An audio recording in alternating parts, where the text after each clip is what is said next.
Well, we've shown you some of the damage around West Alabama, and WVUA's Lynn Brooks joins us live again with more. Hey, Lynn. Hi there, Claire and John. I am not very far off of McFarland Boulevard. Actually, I'm near the intersection of McFarland Boulevard and 15th Street, and it is dark here, and it is quiet here. Except every now and then, I don't know if you can hear that. Every now and then, we'll hear a rescue vehicle.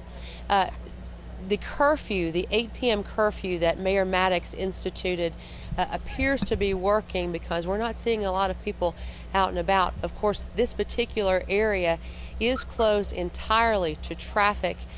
No residents are coming in and out of this Cedar Crest neighborhood, and McFarland Boulevard is eerily quiet.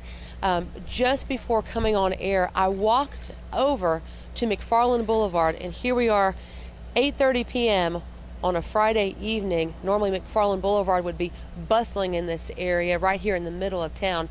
You know how I had to see my way through McFarland Boulevard? I had to go to my little bag and get this. I had to use this to be able to see how to get down McFarland Boulevard. A flashlight to be able to make my way down what is normally a bustling area of town on a Friday evening. The only activity that we can see right now here in this area, I can tell you the traffic light that's near what used to be the Milo's restaurant is being worked on by power crews, and I can see a group of officers and a checkpoint at McFarland and 15th Street. Of course, they are checking to make sure that people are either rescue workers, media, or residents before allowing them into this area. The nearest place from where I'm standing on McFarland Boulevard, the nearest place that I can see significant lighting is at McFarland and Hargrove Road, and the traffic light there appears to be working, but you really have to strain when you're in this area to see any light whatsoever. Claire and John? You know, obviously they're not letting people in there because they want to keep out looters and that sort of thing, but at the same time, they're not letting folks in there that just want to go out and look at the damage simply because it's not safe, correct? That's right, John. It is not safe to be in these affected areas, and we are here just to bring you images to show people at home what it is like, and I can promise you this, that we as a news team are taking several precautions to stay safe, watching out for any power lines. We're assuming that power lines are live, even if we're told that they're not, and also paying attention to what police officers, TDOT, state troopers, also paying attention to the warnings of the officials who come through this area. So we are being extremely cautious, and I want to urge people who are curious about these areas to really don't give in to your curiosity. Stay at home, stay out of these affected areas. Let people come in and get their belongings in peace, and keep the traffic off of these local roadways as much as possible. But certainly, John and Claire, a strange feeling on McFarland Boulevard this evening. Complete darkness, absolute complete darkness. Not a car going by, no people going by.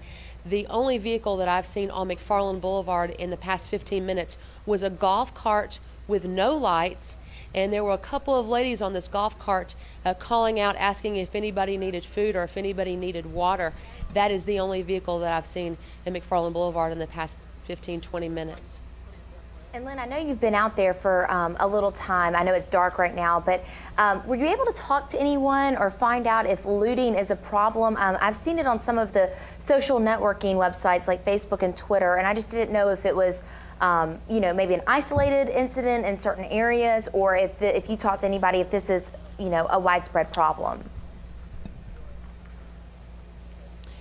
Claire, in this particular neighborhood, I can tell you without a doubt that that has not been a problem in this neighborhood. It is sealed off, it's in shutdown mode, And I also have not seen any signs of looting at the nearby merchants. Keep in mind, where I'm standing here is just a few yards away from what used to be Krispy Kreme. Then across the street, what used to be Full Moon Barbecue, the Dollar General, Hobby Lobby, what used to be Milo's restaurant. Also just across the way from me is the CVS Pharmacy. I can also see the Chevron station at 15th and McFarland.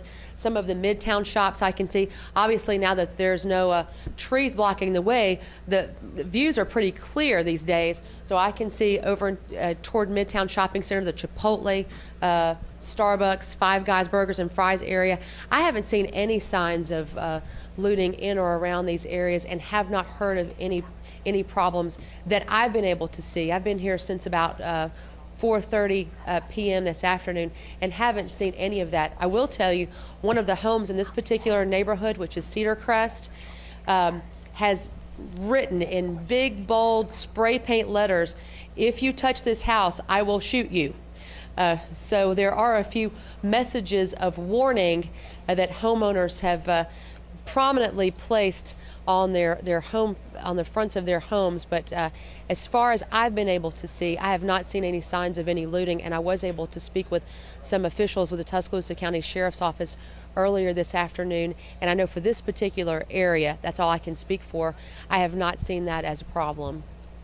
Lynn, stand by. We want to ask you some more questions, but first we have a shot of our tower camera, and we want to show that right now. And this may be one reason why there's not much looting. I don't know if you can see what we're seeing, Lynn, but on our tower camera we have a shot of University Mall, and all we see or all I can see are a few lights and then flashing police lights. I can see about 1, 2, 3, 4, 5, 6 maybe, 6 police cars. So I guess maybe that's why hopefully the police and law enforcement presence will keep the looting at a minimum. And John has another question. Well, yeah, and I was just going to say, you see right there, you see, I believe that's the Target on the hill up there, and you see maybe the bank down there at the bottom. But other than that, you can tell how dark it is out there. And Lynn, when we were out there the other night, there was still some light. You know, you had the rescue vehicles and that sort of thing. But just being pitch black like it is, I imagine this really makes it hit home for you. That's right, John. I don't know how much we've spoken about it on the air tonight, but John Huddleston and I came out to this very area right after the tornado went through on Wednesday evening. We were out here on foot, and on Wednesday night, because of traffic and people, we were shooting video around the area of the Full Moon Barbecue, and to get that video, to be able to get in and get that video, we had to park on the other side of DCH because of the cars and the people. We were literally parked, wow, I don't even know how far away from here that is, but we walked a great distance just to get in because of all the congestion. And at that time, lighting, not an issue. There was so many people in this area and so much activity right after the storm. People were literally pouring into the streets, just roaming into the streets. People were coming out of their businesses to see how hard they were hit. But tonight, and I'm sure you can tell this probably just as good as I can from the tower camera, the contrast between lit areas and unlit areas like this one. And I want to talk about the police lights that you say that you're seeing from the tower camera also. At 15th Street and McFarland, there is a big collection of police officers that are at that intersection, basically as a checkpoint, but also in addition to that, to add some illumination so that you can tell where there is an intersection. Because keep in mind, there are no frames of reference anymore. You can no longer say, we are at the Chevron station, or we are at the Krispy Kreme, or we are at the Milo's. They are set up there not only to monitor the comings and goings through this area, but also to add a frame of reference for people trying to get into this area and trying to just figure out where they are. It's very easy to get disoriented when you come into some of these hardest hit areas because your frames of reference are not here anymore. Impossible in a lot of circumstances to even find a street sign. Lynn Brooks live out there on the scene tonight, and Lynn, hang tight. We'll check back with you again, I believe, at the top of the hour coming up.